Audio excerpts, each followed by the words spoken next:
Now, for anyone who's been on social media recently, a lot of you guys have probably heard about the streamer by the name of Chud The Builder. He's an IRL streamer who's been going viral online due to his extremely confrontational behavior in public. He has this rage bait persona that's centered around harassing random people for attention. And throughout a lot of these streams, one thing that's repeatedly stood out is the amount of racial harassment directed towards black people specifically. Over the last few weeks, Chud The Builder has been getting a massive amount of attention online. But along with the views and viral clips, it's also brought a growing amount of controversy. A lot of innocent people have ended up caught in the middle of these confrontations, whether that's random people in public, workers, security guards, older people just trying to go about their day. And that's what's been making this entire situation so disturbing to watch. This person has just been going out of their way to make people's lives harder for absolutely no reason. In one viral clip, he's seen harassing a security guard trying to do his job, and as he walks away, he calls him a nigger. Don't tell me what to do. Okay, well, move it. Keep yourself, don't chimp out, dumbass nigger. No, I'm good. We're live, don't touch me, lady. In another clip, Chud can be seen harassing a group of older black men sitting at a park, and he repeatedly uses racist language toward them while filming them for content. Why are you acting like Acting like a what? You heard me. Sit down. Oh, sit down. If I stand up, what's the problem? Come on. Look at him. If I stand up, His antics have led him to put himself in several situations where things could have gone very wrong for him. Because at the end of the day, when you're provoking strangers for reactions, sometimes you could run into the wrong one, which he actually did about a week ago. Come on, crack me. do something. you think I'm waiting on because I'm worried about Come that? on, do something. And then he ended up calling the police on this guy. But then he'll pull a gun out on you as soon as you do something. But I'm licensed to carry too. We both licensed to carry. I finally ran into him. He got his, I got mine. But he on the phone with the police. He just obviously started with somebody. Which is ironic because in all these situations, he keeps on stating that he's armed after confronting these innocent people, which I just find really ironic and funny. Now, Chud The Builder, real name Dalton Eartherly, I think that's how you say it, I'm not sure. Let's just call him Dalton, is currently facing decades behind bars for a recent shooting that occurred, and he ended up getting hit with attempted murder. The Montgomery County Sheriff's Office is pursuing charges against Eatherly for criminal attempted murder, aggravated assault, and reckless endangerment with a deadly weapon. Eatherly is also facing a separate criminal case in Nashville. So let's talk about this criminal case. A few days ago, he walked into a steakhouse and started live streaming. When staff asked him to stop, he became disruptive and started using racist language toward them.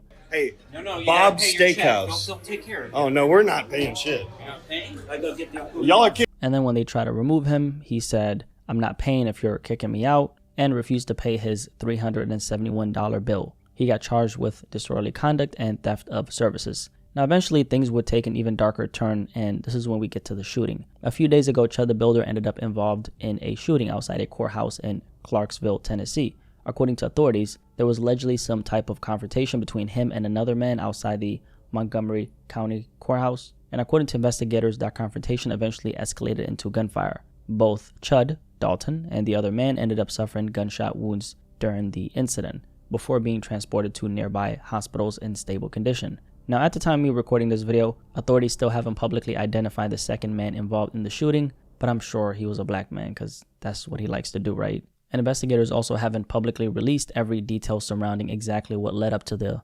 altercation. But what we do know is this. After the investigation, the police took him into custody and officially hit him with multiple felony charges, including attempted murder, employing a firearm during a dangerous felony, aggravated assault, and reckless endangerment with a deadly weapon. And according to reports, during his arraignment in court, the judge specifically mentioned the seriousness of the allegations, alongside concerns surrounding public safety, due to the shooting happening outside a courthouse with multiple people nearby. So they basically said, "You, sir, are a danger to the community."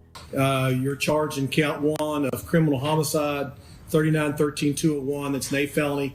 It's punishable by 15 to 60 years in the state penitentiary. I'm going to set initial bond at $1.25 million. $1.25 million. And the judge made the decision to set his bond at $1.25 million.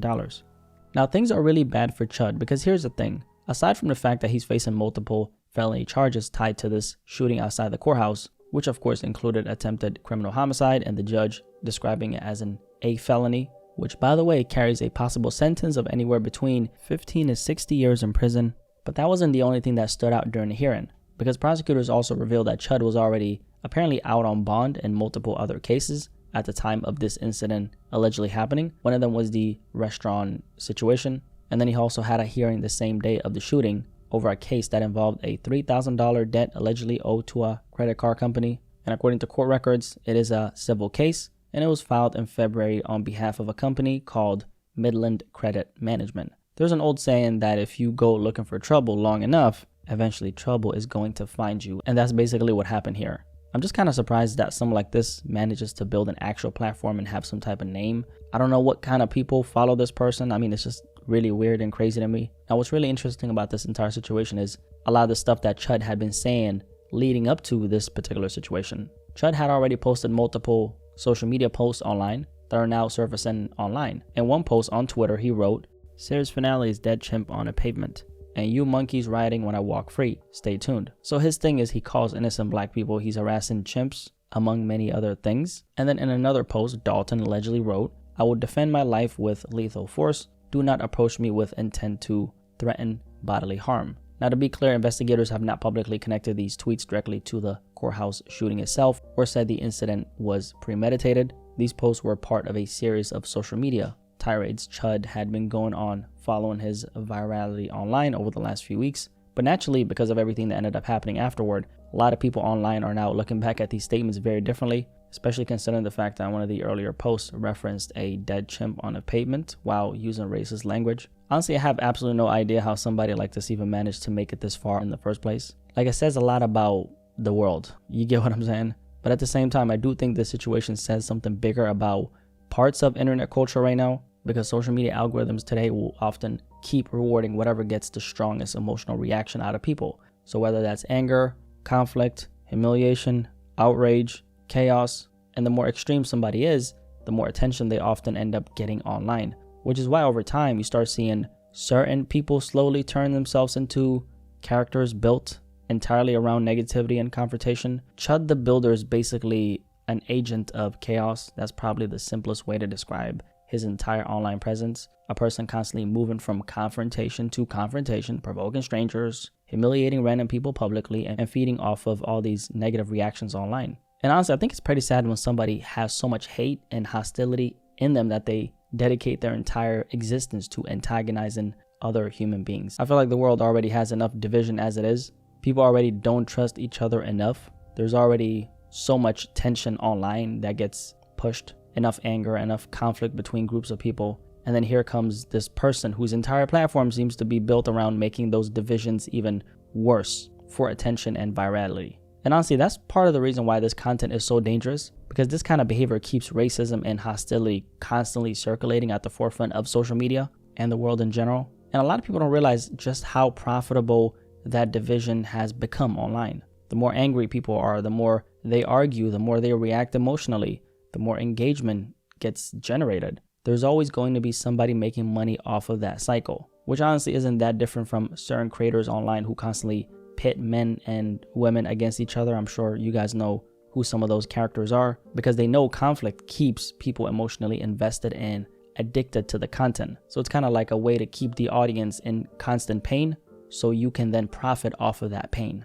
Except in this situation right here, the fuel being used is racial tension and public humiliation. Except in this situation, he's not really humiliating any of these innocent people. He's really just humiliating himself. And because racism is one of the strongest emotional triggers possible, the reactions become even stronger, which brings even more visibility to the situation and the person. And I guess I'm not helping by making this video, but this person is already so viral and they're already facing the consequences of their actions, so I just guess it doesn't even matter, right? And here's the thing, I'm not gonna sit here and start claiming that this is some kind of industry plan or part of some kind of organized conspiracy, but I do think social media platforms sometimes create these environments where the most chaotic and divisive people get amplified to the top the fastest, because outrage performs extremely well in algorithms. And over time, that can create a really dangerous cycle where people slowly realize the more extreme I become, the more attention I get. And honestly, what this guy has been doing has generally irritated me while watching this entire situation unfold, because it just reminds me of how easy it's becoming for negativity, division, and hostility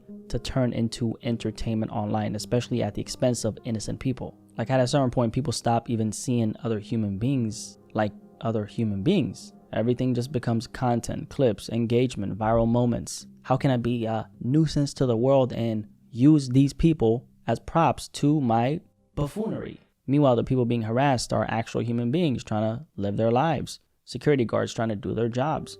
Older people sitting in parks. Restaurant workers, random strangers in public. I just hope this person faces the fullest extent of the law if he's found guilty of these crimes. Because a lot of this behavior that I've seen leading up to this situation is just so disgusting to watch. Like, this is not edgy, this is not funny, this is not trolling.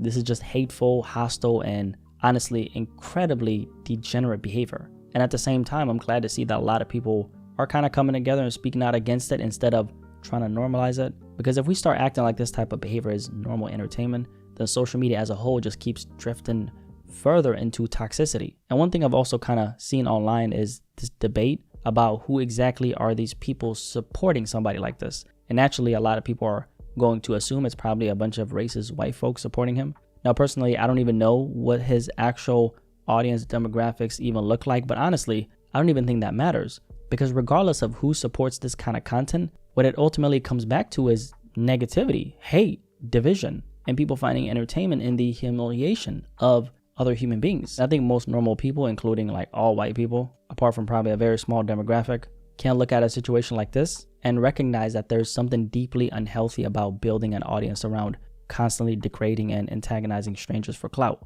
Because here's the thing, man, most of us are already exhausted enough dealing with life as it is. People are stressed, people are struggling financially, people are trying to take care of their families, people are trying to get through work and get to work, people are trying to protect their peace mentally. So when you see somebody like this intentionally going out of their way to provoke innocent people who are simply trying to live their lives, it naturally rubs people the wrong way. Because most normal human beings don't wake up wanting more conflict, more hostility, and more division in the world. Like, we just don't want to see innocent folks getting harassed in the streets. I just hope this ends up being the downfall of this entire hateful and toxic persona he built online. Like, his entire identity is about provoking, humiliating, and antagonizing people for clout. And of course, reality is eventually going to catch up to this type of person. So now, instead of live stream clips and internet outrage, Dalton is sitting in the middle of a real criminal case facing extremely serious charges. And at this point, the one thing that's factual is that he's potentially facing decades behind bars if convicted. So it's definitely going to be interesting to see how this entire case develops moving forward.